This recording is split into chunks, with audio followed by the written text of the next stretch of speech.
चलो स्टार्ट करें। चलो स्टार्ट किया जाए। आवाज आ रही है? चलिए आवाज आ रही है। चलो तो पहला प्रश्न आपका दिया गया है, जो कि हमने कल वाले प्रश्न में बोला था कि 125 नंबर। काफी लोगों के कमेंट भी आए थे कि यहाँ पर पूछा गया निम्न से कौन सा संयुक्त स्वर है। चलिए यहाँ पर बताइए कौन सा संयुक्त स्वर आपका है। चलिए यहाँ पर जवाब आ चुका है। हैप्पी न्यू ईयर नहीं भाई, हैप्पी होली। चलो यहाँ पर बताइए 125 नंबर में 125 नंबर आपसे दिया गया है। और देखो हमने बताया था संयुक्त स्वर आपके कितने होते हैं, तो आपके 4 होते हैं। कौन कौन होते हैं? तो आपके ए ऐ ओ औ, है ना। ऑप्शन कौन सा बनेगा? बी नंबर आपका राइट हो जाएगा। ठीक है ना, कल आपने यहीं पर छोड़ा था ना इसी प्रश्न में। ठीक है, चलिए अगला प्रश्न आपका दीजिएगा कि प्रत्येक वर्ग का दूसरा और चौथा वर्ण क्या कहलाता है। प्रत्येक वर्ग का दूसरा और चौथा वर्ण क्या कहलाता है? उच्छिप, अनुनासिक, महाप्राण या आपका अप्राण, क्या बनेगा? हमने आपको बताया था कि प्रत्येक वर्ग का जो दूसरा और चौथा वर्ण होता है उसे हम लोग बोलते हैं समिस्थान, और समिस्थान वाले होते हैं आपके महाप्राण होते हैं ना। क्या होते हैं? महाप्राण होते हैं। याद रखिए ऑप्शन आपका बनेगा यहाँ पर आपका सी नंबर। आगे आते हैं, प्रश्न आपसे अगला है टा वर्ण उच्चारण की दृष्टि से किस प्रकार की ध्वनि है। टा वर्ग उच्चारण की दृष्टि से किस प्रकार की है? तो टा वाले में क्या होते हैं, जैसे आपने टा बोला तो उसमें क्या हो गया, कुछ अगर ऐसी स्थिति रहती है तो क्या होता है, मूर्धन होता है ना। ऑप्शन बनेगा बी नंबर, मूर्धन आपका हो जाएगा। आगे बढ़ते हैं, निम्न में से कौन सा दीर्घ स्वर है? कौन सा दीर्घ स्वर है? चलिए 128 का जवाब दीजिए। यहाँ पर बताइए दीर्घ स्वर आपका कौन सा है। चलिए तो आपका यहाँ पर देख सकते हैं दीर्घ स्वर हमने बताया था जो आपके सजातीय स्वर होते हैं, है ना। जो सजातीय स्वर होते हैं उन्हें दीर्घ स्वर कहते हैं, जो कि आपके पास ऑप्शन भी आ चुका है यहाँ पर, ऑप्शन बी बड़ा। क्योंकि इसका निर्माण होता है कैसे, छोटा आ प्लस छोटा आ से निर्माण होता है, तो आपका जवाब बन जाएगा बड़ा। ठीक है, आगे बढ़ते हैं, प्रश्न आपसे अगला है चा छा जा झा इया का उच्चारण होता है। चलिए ये कहाँ से होता है? तो यहाँ पर कह सकते हैं कि आपका जवाब बनेगा चा छा जो आते हैं जैसे बोलते हैं तो आपकी जीभ आपकी तालु की स्पर्श करती है, और तालु की स्पर्श करती है तो हम लोग क्या बोलेंगे कि आपका तालु हो जाएगा, है ना। ऑप्शन बनेगा आपका सी नंबर, इनका उच्चारण होता है तालु से। ठीक है, राइट आंसर आपका बनेगा सी नंबर आपका हो जाएगा। आते हैं अगले प्रश्न को, और कह रहा है आपसे शब्द की सबसे छोटी इकाई कौन सी है। शब्द की सबसे छोटी इकाई इनमें से कौन सी है? यहाँ पर बताइए शब्द की सबसे छोटी इकाई क्या होती है। तो यहाँ पर आपका जवाब हो जाएगा सी नंबर, आपका वर्ड होती है ना। इजी है, कोई दिक्कत नहीं है। और आपसे अगला पूछा गया है, यहाँ पर आपसे कह रहा है कि जो वर्ण स्वर की सहायता से बोले जाएं उन्हें क्या कहा जाता है। जो वर्ण स्वर की सहायता से बोले जाएं उन्हें क्या कहा जाता है। चलिए अगर स्वर की सहायता ले रहे हैं, स्वर की सहायता ले रहे हैं तो आप यही बोलोगे ना कि जो आपके व्यंजन होते हैं वो आपके स्वतंत्र नहीं होते, इनको स्वरों की सहायता से बोले जाते हैं, तो ऑप्शन आपका सी हो जाएगा। अगला दिया है निम्न से कौन से शब्द में ऋषि की मात्रा का उपयोग हुआ है। यहाँ पर देखो ऋषि की मात्रा का जो उपयोग हुआ है किस में हुआ है, बिल्कुल इजी है, कोई कठिन नहीं है, और ये प्रश्न आपको प्रैक्टिस सेट में देखने को मिलता है ना। चलिए जवाब भी आ चुके हैं, यहाँ पर कह रहे हैं ऑप्शन बने आपका ए नंबर, तो बिल्कुल सही है।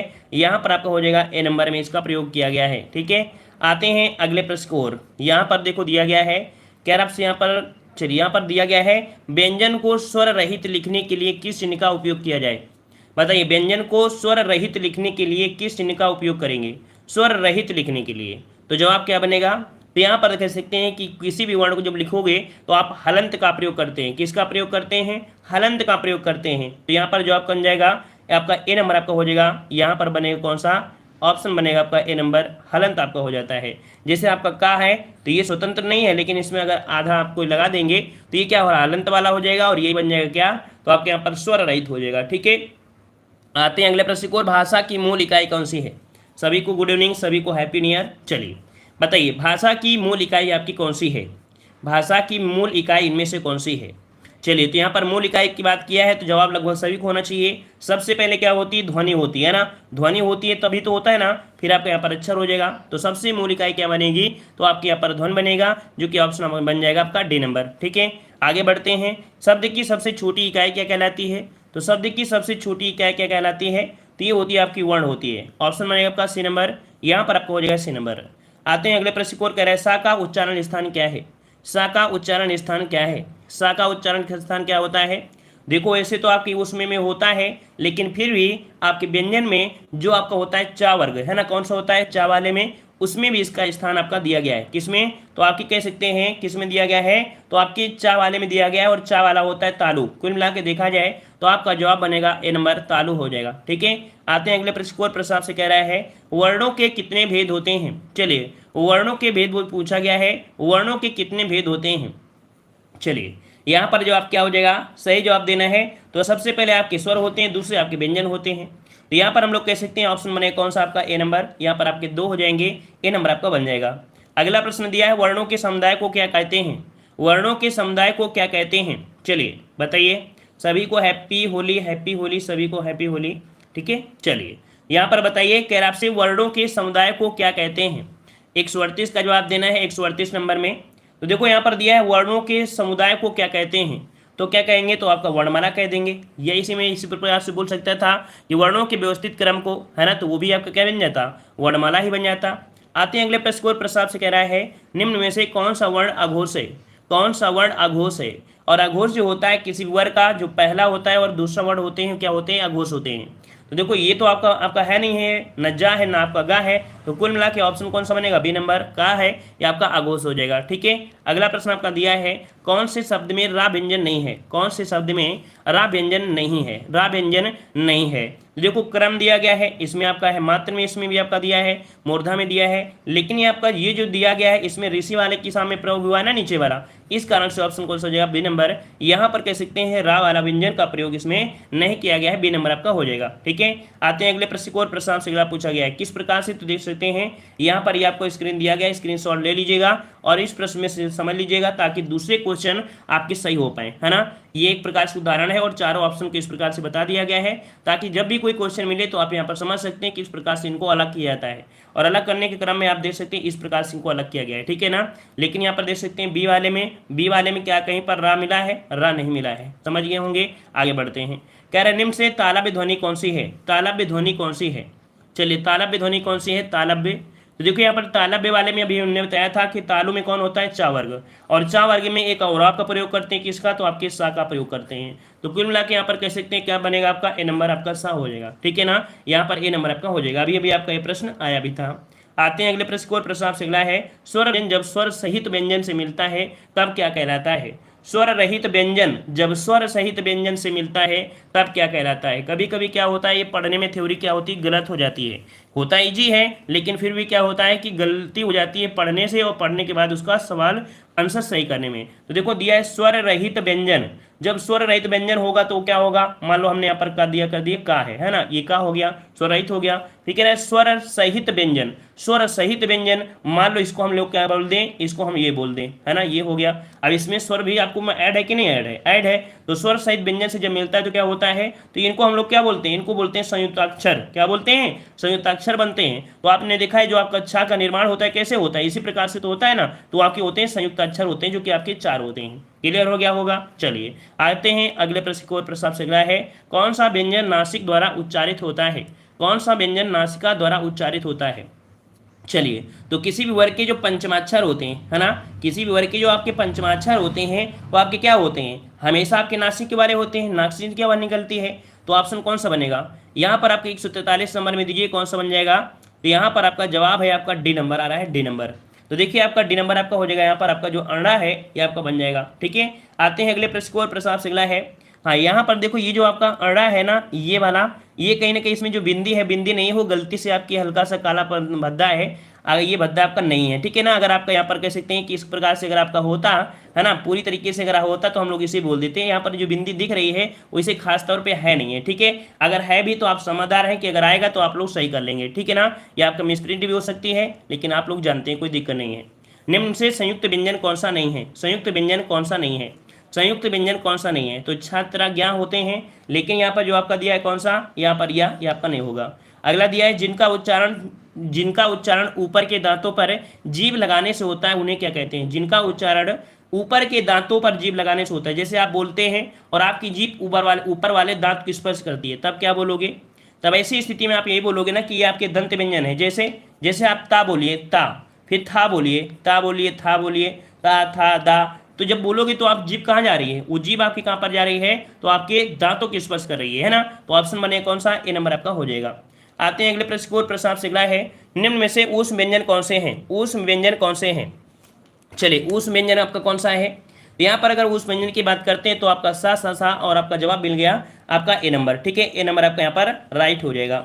आते हैं अगले प्रश्न को, प्रश्न आपसे अगला है सा ध्वनि का उच्चारण स्थान बताइए। सा ध्वनि, देखो यही क्वेश्चन लगभग बार बार पूछा जाता है, इसलिए क्वेश्चन ये बार बार आया भी है और आपकी यूपीएसआई में भी पूछा गया है, अदर एग्जाम में भी पूछा गया है। यहाँ पर जवाब बनेगा आपका ए नंबर आपके तालु से हो जाएगा। ठीक है, आते हैं अगले प्रश्न को। डा का उच्चारण स्थान क्या होता है? यहाँ पर अंगा दिया है ना, अंगा दिया है, ये आपका अंगा है। और अंगा की अगर हम बात करते हैं तो आप यही कहोगे ना कि ये आपका नासिक है, क्योंकि ये पंचमाक्षर जो होते हैं वो नासिक के होते हैं। ऑप्शन में आपका ए नंबर। अगला दिया है टा वर्ग में किस प्रकार के व्यंजन है? टा वर्ग में किस प्रकार के व्यंजन है? चलिए, आज ही की इस कह सकते हैं क्लास में आपकी जो विराम चिन्ह है वो भी आपके खत्म होंगे। ठीक है, जाइएगा मत, इसी वाले क्लास में ही अभी आपके पूरे सॉल्व करना है विराम चिन्ह, क्योंकि जो दूसरा टॉपिक है वो आपके वर्णमाला और विराम चिन्ह एक साथ होते हैं। ठीक है, चलिए, तो यहाँ पर 149 का जवाब भी आ चुका है, कह रहे ऑप्शन ए बनेगा, बिल्कुल सही है, आपका मूर्धन हो जाएगा। अगला दिया गया है अर्धस्वर आपके क्या होते हैं? याद रखिए, आपकी हिंदी वर्णमाला में जो आपके व्यंजन होते हैं उनमें व्यंजन में आपके अर्धस्वर भी होते हैं। ना ही आपके उनको स्वर बोल सकते हैं, ना ही उनको व्यंजन बोल सकते हैं, ये आपके होते हैं अर्धस्वर। और अर्धस्वर क्या होते हैं? तो आपकी या और वा है ना, या वा, ये आपके होते हैं, याद रखिएगा। जैसे या रा ला वा लिखते हैं ना, तो सिर्फ दो ही होते हैं इसमें से, या और वा, या आपके अर्धस्वर में इनको काउंट किए जाते हैं। ठीक है, वैसे अब देखा जाए तो हमने आपको बताया भी था कि या रा ला वा ये लिखा तो गया है, लेकिन इनका सही क्रम नहीं है। सही क्रम क्या होता है? तो या वा, फिर इसके बाद रा, फिर आपका ला, ये आपका क्रम बनता है। ठीक है ना, इसलिए इनको साथ में होना चाहिए था, लेकिन नहीं है। यही कारण है कि क्योंकि अर्धस्वर है इसलिए इनको डिफरेंस रखा गया है। आते हैं अगले प्रश्न को। प्रसाद से अगला है घा का उच्चारण स्थान कौन सा है? घा का उच्चारण स्थान क्या होता है? तो भाई घा होता है कंठ से होता है, सिंपल सी बात है, ऑप्शन आपका ए हो जाएगा। अगला दिया गया है छ वर्ण किसके योग से बना होता है? छ वर्ण किसके योग से बनता है? तो का धन सा से बनता है। और का धन सा कहाँ पर लिखा है? आपका ये लिखा है। ठीक है, अगला दिया है सा सा के अंतर्गत आपके आते हैं, कौन आते हैं? सा सा सा के अंतर्गत जो आप आते हैं, कौन आते हैं?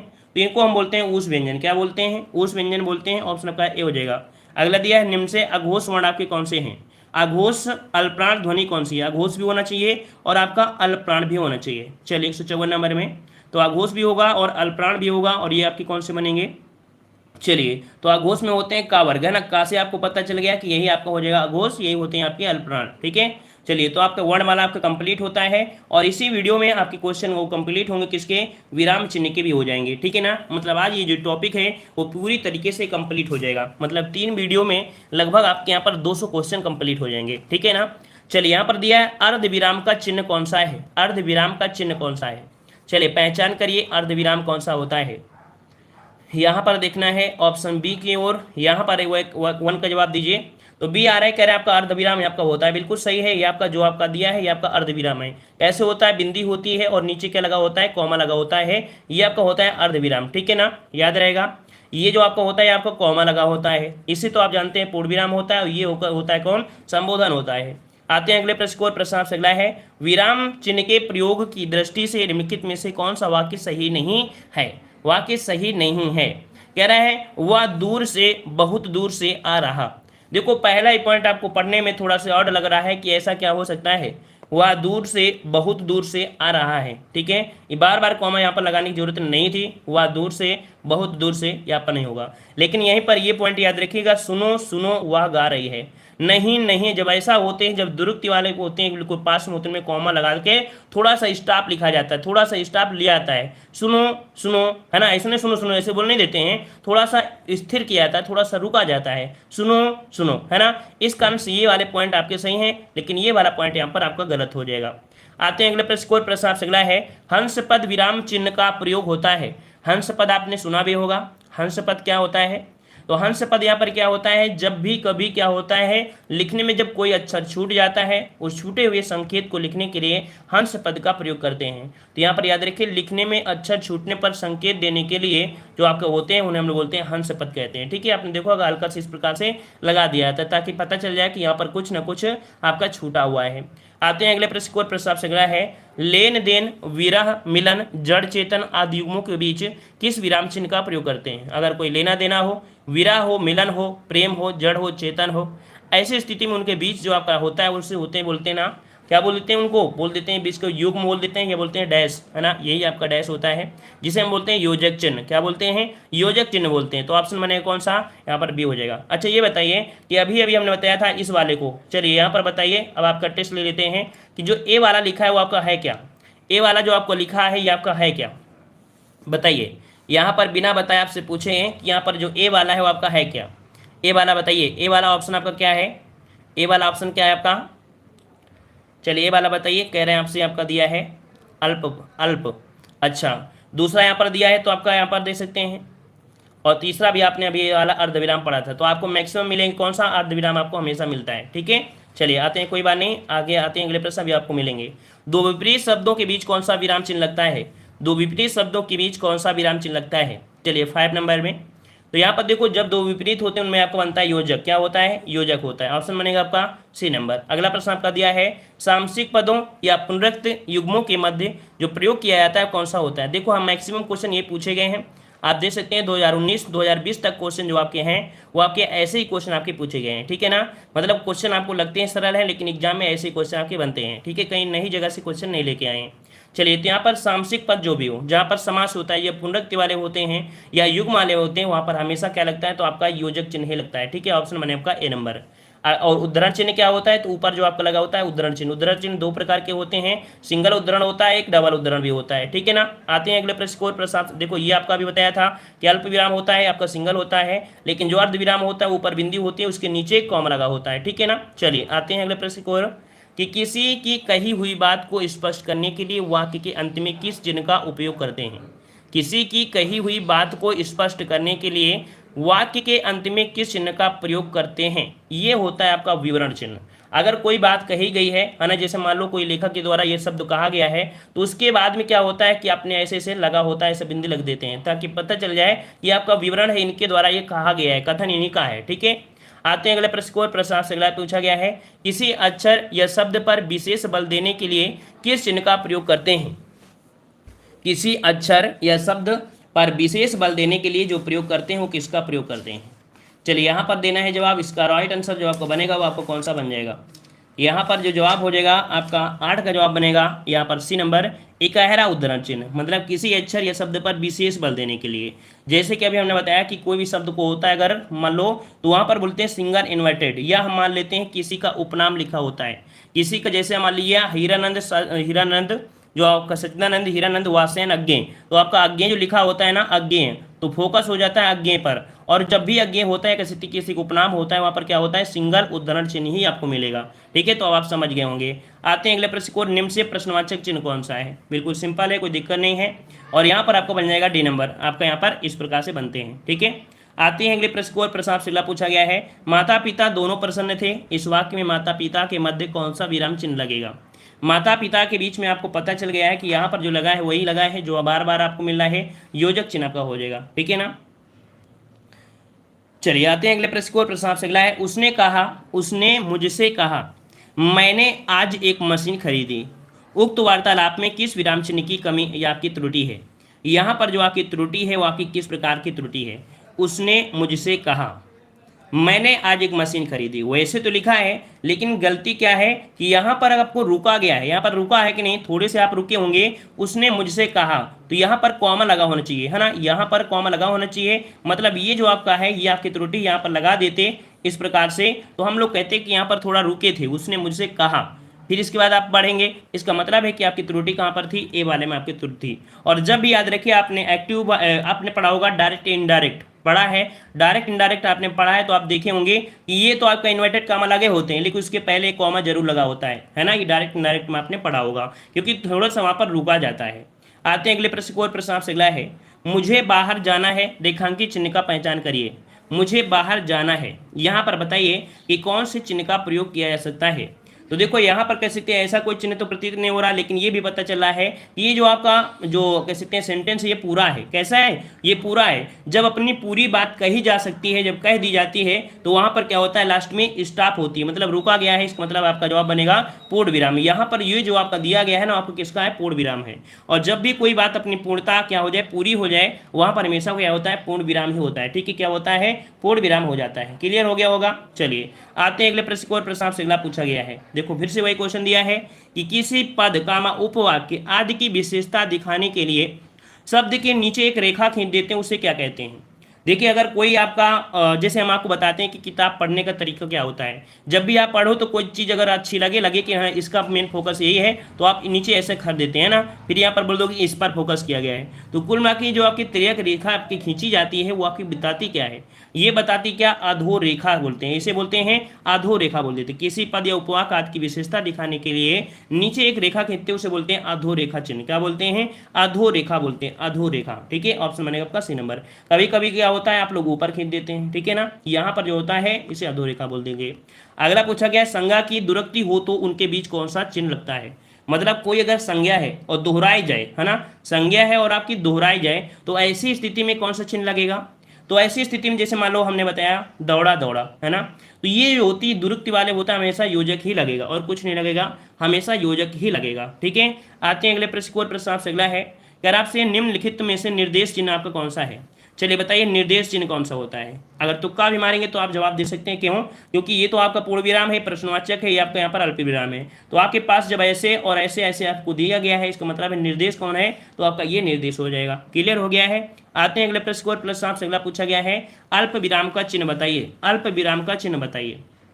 तो देखो अभी अभी आपने पढ़ा कि अल्प विराम कौन सा है, तो यहाँ पर ये तो आपका है नहीं, क्योंकि ये तो आपका अर्ध विराम है। जब भी कभी ऊपर बिंदी हो नीचे आपका डैश हो वो आपका अर्ध विराम होता है। क्या होता है, अर्ध विराम। ये संबोधन है, ये पूर्ण विराम है, तो आपका जवाब हो जाएगा सी नंबर। यहाँ पर जो अल्प विराम है आपको सी हो जाएगा। मतलब जितने भी क्वेश्चन लगभग हैं आप अब सही कर लेंगे, कोई दिक्कत आपको नहीं है। चलिए अगला क्वेश्चन है, निम्नलिखित चिन्हों में से पूर्ण विराम को पहचानना है, पूर्ण विराम को पहचानना है।